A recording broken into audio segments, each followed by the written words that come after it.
Radio Sucesos 101.7 FM presenta su noticiero Sucesos con Milton Pérez y Verónica Larrea. Un periodismo libre para una democracia plena. Los hechos y las opiniones de los sucesos que marcan nuestro tiempo.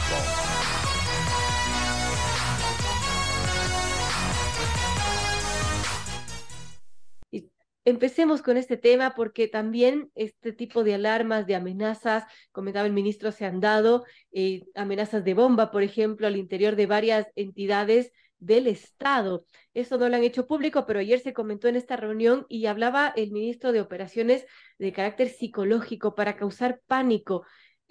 Bienvenido, Daniel, gracias por estar con nosotros y empecemos con ese tema.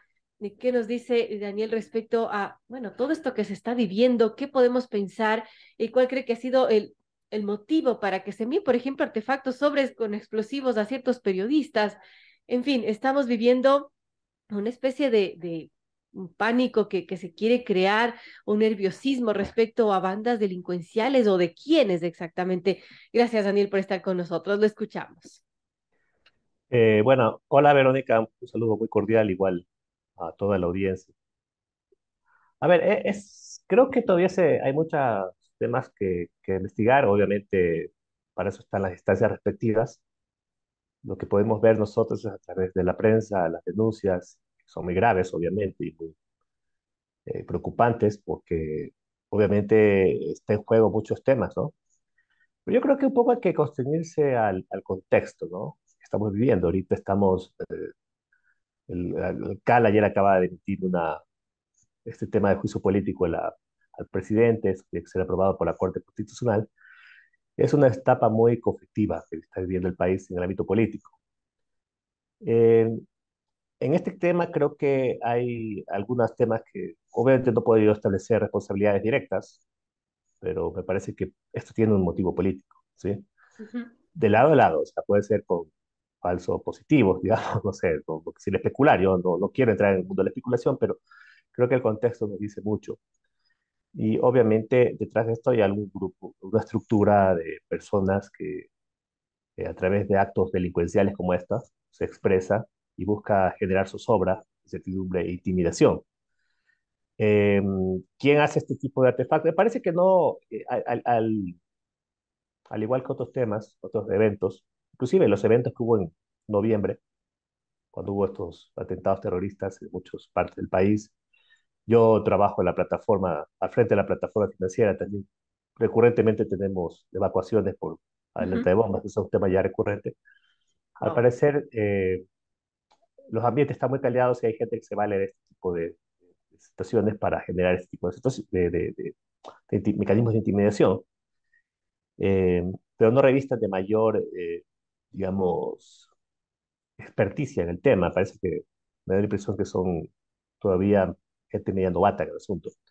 Porque sí que, bueno, ya tenemos experiencia en otros países donde efectivamente ya hay periodistas muertos. El problema aquí es que no nos podemos quedar con eso. O sea, yo quería pensar que lo que hicieron ayer es algo, primero, que todo se centre en Quizaloma.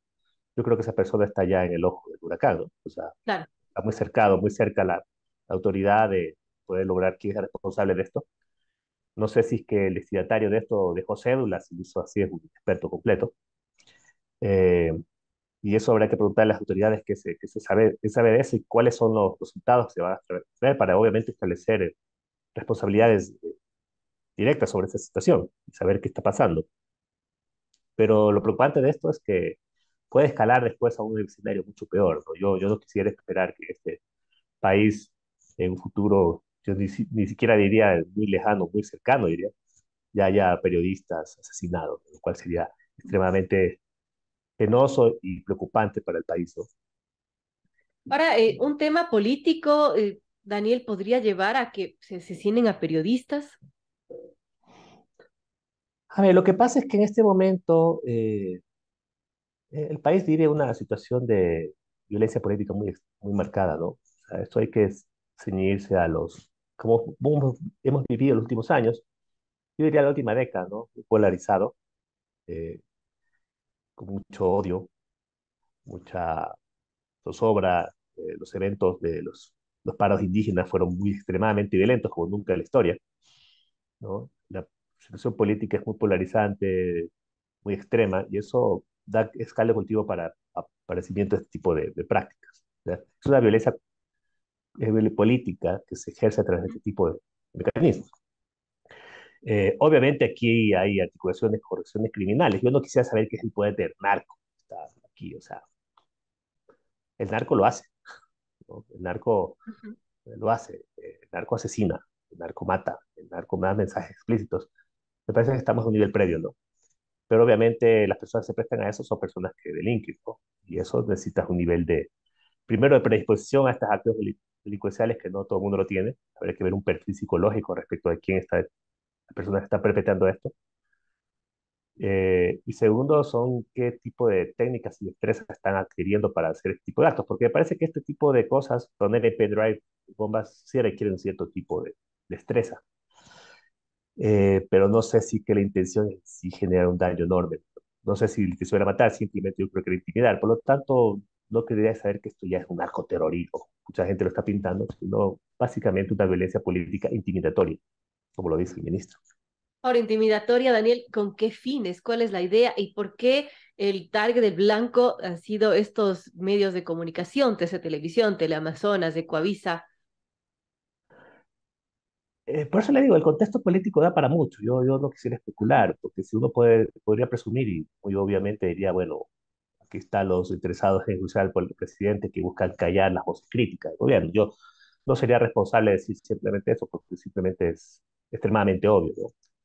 Pero la zozobra, la incertidumbre, el miedo, la intimidación, eh, siempre es caldo de cultivo para múltiples efectos, ¿no? Yo digo, el terror tiene efectos polivalentes. Y ahí justamente habría que ver qué está detrás, ¿no? Por eso yo sí creo que lo importante en este momento, y si es que se dice que todo esto salió de Quizaloma, y si todo esto está articulado a una sola persona, habría que establecer, bueno, establecer responsable y esta persona es que revele qué está detrás de todo esto, ¿no? Obviamente esta persona, lo que sí le puedo decir es que esta persona no actúa sola. Esta es la punta, digamos, el iceberg de una serie de cuestiones que están ahí sumergidas, una serie de intereses sumergidos, pero obviamente no actúa sola. Pero me gustaría que por lo menos el Estado dé muestra de que a esta persona se la va a detener, se le va a hacer la investigación respectiva de una forma independiente para establecer cuáles son las responsabilidades y qué es lo que se está buscando detrás de todo esto, ¿no? Pero yo creo que el móvil detrás de esto es el conflicto político que estamos viviendo en este momento, ¿no?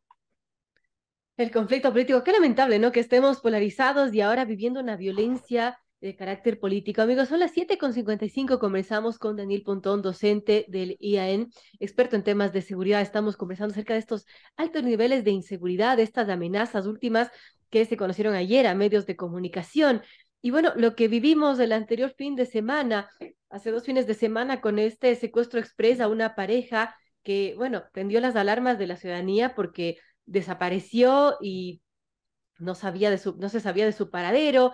Esto encendió las alarmas de los moradores de Cumbayá, que incluso hasta hicieron un plantón, en fin, pero de estos casos se ven a diario, Daniel, y se está mezclando quizás delincuencia común con delincuencia organizada y no sé por qué se da estos altos niveles de violencia, de delincuencia, de casos de secuestro de express, de otro tipo de secuestros más graves, y también que han proliferado muchos asaltos en locales con armas de fuego en mano, ¿no? Sí, la violencia cada vez es más violenta, pero la redundancia es mucho más. Me parece que hay aquí un tema de cambio de modalidad, ¿no? Esto del tema de este.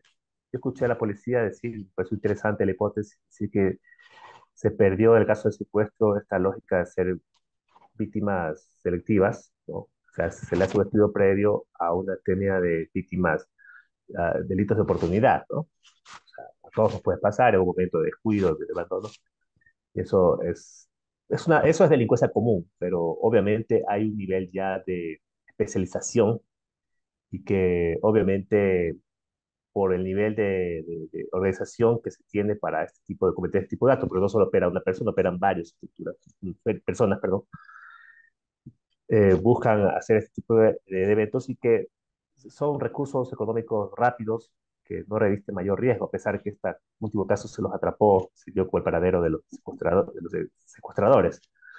Pero obviamente esto es una mutación que hemos vivido en los últimos tiempos, porque no hemos tenido eventos de esta naturaleza, por lo menos en Quito. Sí, el secuestro express siempre fue un problema. Yo lo tengo registrado más o menos 15 años. Empezaron a haber prácticas de secuestro express aquí en Quito. Pero es distinto porque en este momento aquí ya hubo un secuestro, el secuestro express es bastante rápido, ¿no? La persona lo secuestran, sacan la plata y liberan en un par de horas. Estuvo una retención de más de 24 horas de las personas, pareja de personas, unos esposos, y eso pensé que ya revisto otro tipo de nivel, ¿no? De especialidad. Ahora, lo que sí le puedo decir es que la delincuencia de este país, la delincuencia común, tiene serios indicios de querer hacerse una delincuencia especializada, ¿no? Una delincuencia especializada ya está a los albores de una delincuencia organizada, porque esta delincuencia especializada, que tiene mayor complejidad en sus actos, siempre va a buscar un nivel de protección y un nivel de asociación con grupos mucho más poderosos que lo protejan Ujú. y donde se puede hacer, y es donde se hace sistemático, porque la protección genera impunidad, pero también genera mucho más especialización.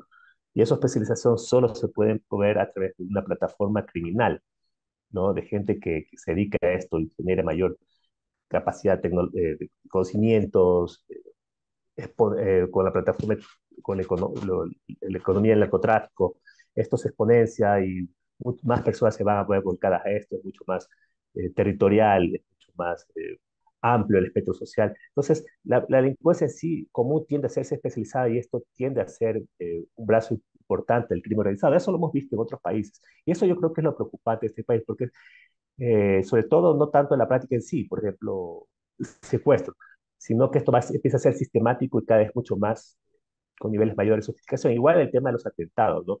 Yo, en el tema de los atentados terroristas que hubo en el mes de noviembre, algo que se comentó mucho es que, bueno, esas bombas que se lanzaron gasolineras, al parecer tenían mucho nivel digamos, de acceso a recursos, pero no tenían conocimiento explícito de manejo de bomba, porque no se explotó una gasolinera. Y me comentaba una persona experta sobre ese tema, que decía que para usted hacer explotar una gasolinera se necesita saber de explosivos específicos y poderlos ubicar. Al parecer, las personas que utilizaban explosivos, lo único que tuvieron es el acceso a un recurso, pero no en sí la utilización. Y eso me parece que estamos en un nivel previo. Pero no solo, sería ingenuo decir, bueno, quedémonos con eso y vamos a la casa, porque estamos hablando de inexpertos. El problema aquí es que esta gente algún tiempo, algún momento va a ser experto y va a ser profesional. La carrera criminal es una carrera, es una profesión del mal, ¿no? Las cárceles exponencian ese tipo Y de se van prácticas. perfeccionando Se o van perfeccionando, exacto. dignificando Entonces, cómo, Daniel. eso es lo preocupante. Yo creo que hemos visto en los últimos años muestras muy significativas de ese tipo de eventos, ¿no? De ese tipo de prácticas que nunca se habían visto y que realmente preocupa porque nos ponen en los peores escenarios que puede tener un país en materia delincuencial. Mira, acaba de llegar una noticia. El reportero y camarógrafo del noticiero de TC fueron asaltados en plena transmisión en vivo. El periodista José Luis Calderón y el camarógrafo Pedro Maruri fueron víctimas de la delincuencia en la ciudad de la Huancavilca Sur, en Guayaquil. El equipo de noticiero estaba transmitiendo a punto de salir al aire en vivo cuando dos personas en una moto se les acercaron con armas a pedirle sus pertenencias. Esto ocurrió a las 6 de la mañana de hoy. Increíble. Ya no es primera vez que se ven casos de que asaltan a los periodistas en plena transmisión en vivo. O sea, ya no les importa ni siquiera salir en las cámaras de los medios en vivo, Daniel. Sí, bueno, ya tuvimos hace un par de años eso, ¿no? Barcelona, los periodistas se los fueron asaltados. Parecería que, bueno, esos son delitos de oportunidad, ¿no? O sea, de Pero pronto, ¿por qué da la sensación de que cada vez hay más de estos delitos? Y de claro, la acuerdo, impunidad que es grande en este caso. de acuerdo, yo recomendaría que se trabaje mucho más en mecanismos de autoprotección, ¿no? Se llama reducción de oportunidades del delito. Yo creo que tener mucho más cuidado con esto, porque obviamente el delito también llama a veces, los reporteros también llama a estar en el centro de los problemas sociales, de las zonas con problemáticas, pero obviamente su posición es mayor, ¿no? No debería pasar, pero lastimosamente pasa. Y como la delincuencia es algo que está cada vez prosperando de mayor forma, eh, parece que eso también genera un mayor nivel de vulnerabilidad de los periodistas. Y ahí obviamente se requieren estrategias mucho más de autoprotección, tener mucho más cuidado, ¿no? Guayaquil es una ciudad muy problemática, ¿no? Actualmente y eso Me parece que necesitas un nivel de tratamiento al trabajo periodístico distinto en ciertas zonas del país. Obviamente Quito tampoco está libre de eso, ¿no? ¿Quién sabe? No se ha visto casos de eso en Quito, pero posiblemente mañana tengamos algo parecido. Ojalá que no, y bueno, la delincuencia, como dice, cada vez se va perfeccionando, tecnificando, y la policía lamentablemente no da abasto con tantos casos, y que además muchas veces de estos delincuentes que son aprendidos salen libres al día siguiente. El problema no es tanto la policía. Bueno, sí, yo sé que a la policía le falta muchas cosas, pero es la institución que se tiene y que esa es una reflexión que debemos establecer respecto a qué es la policía, porque muchos pueden creer que la policía está politizada, pero al final es la institución que perdurará y que nos protegerá en el tiempo a nosotros, ¿no? Eh, yo creo que la policía hace su labor, la policía con limitantes hace su labor y la policía tiene información, con todos los problemas que tiene información importante que puede establecer mecanismos rápidos para desestructurar este tipo de grupos. El problema yo creo que en este país es lo que venía existiendo en muchos espacios, es el problema de impunidad. Eso, si no, si usted no corrige lleno ese tipo de problema, muy complicado hacer que el país salga de este atolladero. Esa es la clave, esa es la base. Como no puedes hacer una política de seguridad sin tomar en cuenta ese recurso tan estratégico, la estructura. Y eso me parece que este país en este momento está extremadamente trastocado por cuestiones políticas, institucionales. Bueno, usted sabe lo que pasa ahorita, pero lastimosamente eso estamos viendo. Yo creo que parte de la delincuencia es una especie de reflejo de la situación política que vive este país, ¿no? Donde todos se acusan, todos se señalan, nadie quiere asumir responsabilidades. Y así es muy difícil salir, porque el que sí gana terreno ahí es la delincuencia.